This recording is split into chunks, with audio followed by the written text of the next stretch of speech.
জন্মাষ্টমী কি বারে? জন্মাষ্টমী কত তারিখে? সোমবারে নাকি মঙ্গলবারে? ২৬ তারিখে নাকি ২৭ তারিখে? এরকম হাজারো প্রশ্ন আমাদের মাঝে এই জন্মাষ্টমী আসলেই উদয় হয়। তো নমস্কার বন্ধুরা, আজকে আপনাদেরকে আমরা এই জন্মাষ্টমীর শুভক্ষণ এবং শুভ দিন নিয়ে আলোচনা করব। জন্মাষ্টমী নিয়ে আমাদের বিভিন্ন ধরনের মতভেদ থাকতে পারে। পঞ্চিকাতে একরকম, ইস্কন বলে আরেক রকম, সনাতনী বৈষ্ণব যারা আছে তারা বলে আরেক রকম। তো এই সমস্ত প্রশ্নের আজকে আপনার মাঝে উত্তর দিয়ে থাকবো। তো এটি হচ্ছে ভগবান শ্রীকৃষ্ণের 5251তম জন্ম জয়ন্তী।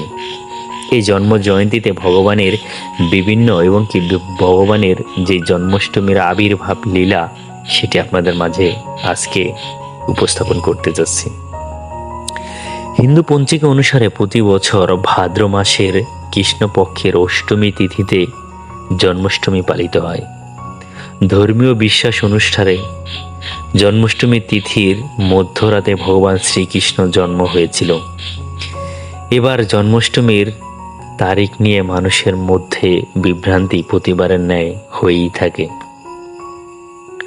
জ্যোতিষদের মতে ২৬শে আগস্ট সোমবার শ্রীকৃষ্ণের জন্মাষ্টমী পালিত হবে। জ্যোতিষ মতে ২৬শে আগস্ট সোমবার শ্রীকৃষ্ণের জন্মাষ্টমী পালিত হবে। এ সময়ে বৃন্দাবনের বাগবিহারী মন্দিরে ২৭শে আগস্ট শ্রীকৃষ্ণের জন্মাষ্টমী পালিত হবে।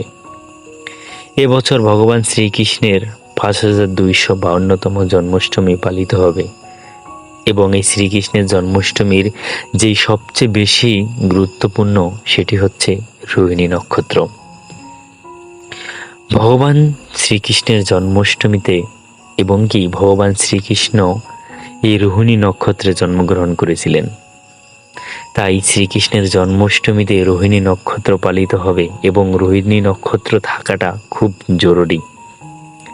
আর এবছর রোহিণী নক্ষত্র ২৬শে আগস্ট বিকেল ৩টা ৫৫ লেগে এবং কি ২৭শে আগস্ট বিকেল ৩টা ৩৮ পর্যন্ত রয়েছে। আর বিভিন্ন ধরনের মতে বিভিন্ন লোকে বিভিন্ন পণ্ডিতগণ এবং কি ইস্কন ২৭ তারিখে অথবা ২৬ তারিখে এই দুটি দিনেই শুভ দিন। আপনি চাইলে ২৬ তারিখে করতে পারবেন এবং আপনি চাইলে ২৭ তারিখে করতে পারবেন। এই দুটি দিনেই শুভ বলে আমাদের ধর্মীয় গ্রন্থগুলোতে বলা হয়েছে। এবার আসা যাক জন্মাষ্টমীর শুভ যোগ নিয়ে। আসলে কোন সময়টা সবচেয়ে শুভ সে ব্যাপারে আলোচনা করব।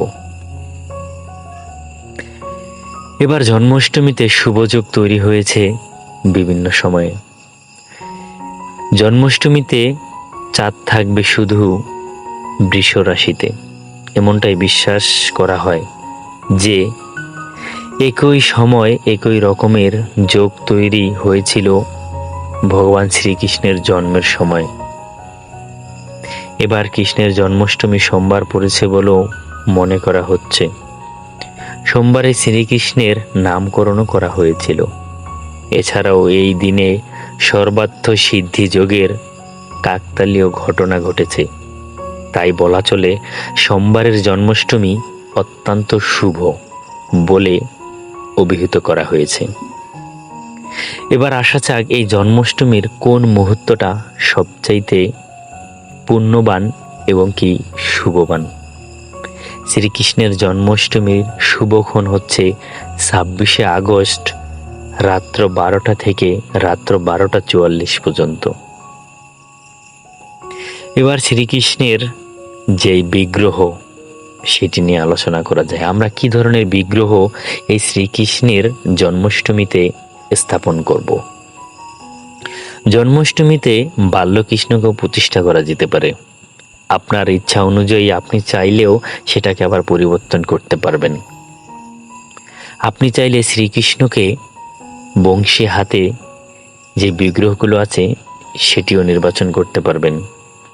আপনি চাইলে বড় কৃষ্ণ সেটাকেও স্থাপন করতে পারবেন। সেটা আপনার ইচ্ছার উপর ডিপেন্ড করে। আর আপনার সবচাইতে গুরুত্বপূর্ণ এবং কি সবচাইতে যে ব্যাপারটায় আপনাদেরকে বলা হয়েছে বা এই সনাতনীদেরকে বলা হয়েছে সেটা হচ্ছে আপনি চাইলে বাল্যকৃষ্ণকেই বেশি স্থাপন করতে পারেন এবং কি ধর্মীয় শাস্ত্র গ্রন্থগুলোকে এই বাল্যকৃষ্ণকেই বেশি প্রাধান্য দিয়েছে।